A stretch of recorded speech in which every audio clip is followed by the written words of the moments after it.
Good evening, YouTubers. So just show you, it's the end of the day. I'll just show you what I've been up to today, so I'll turn you around. So I've moved some stuff about. I've moved some stuff about. That's over there now.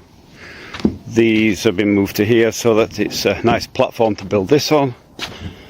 It's important when you're building these frames that you have a flat platform. Because if you don't, guess what? The frame will not be flat either, and you'll be messing around. There's enough variation in this wood without complicated matters, so nice flat platform there so I can lift it up. What I've got here, this is my plan. As you can see, I'm working on, I've split it there and I'm splitting it there, so that's one piece, two piece, and that piece will be in a oneer because that's very light. So to work out all the things, I'm working on this piece here, which is the second piece. I've just started it, so this is tomorrow morning to get this up and finished. That was a very long piece to get it prepared, because you've got three pieces of timber there, and the diagonal brace has to be cut into those three pieces, so it's a long old cut to get through them.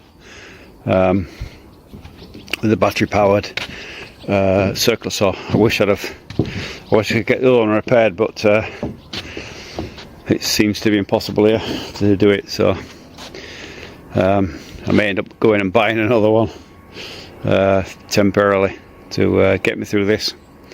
But yeah, that took a long time. So, but yeah, we're getting there.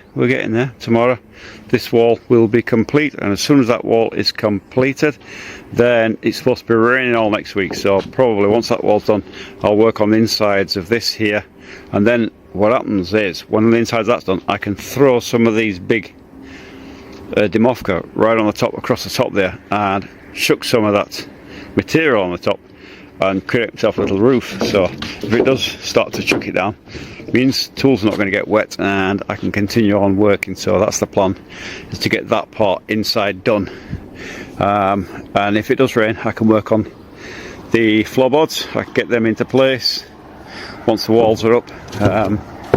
So plenty to be done, kind of backup that I don't have to stop. I can work on in there whether it's raining or not. So that's the plan, is to get these inside walls up and create myself a little roof to work on, and then once that's completed, then again on with these walls. So I'll see you tomorrow for a nice bright and early day. The nail count of today is just over 8,000 nails. So once I got these, I've got 4,000. I bought 4,000 today, so that'll take me up to 12,000 once they're all used up.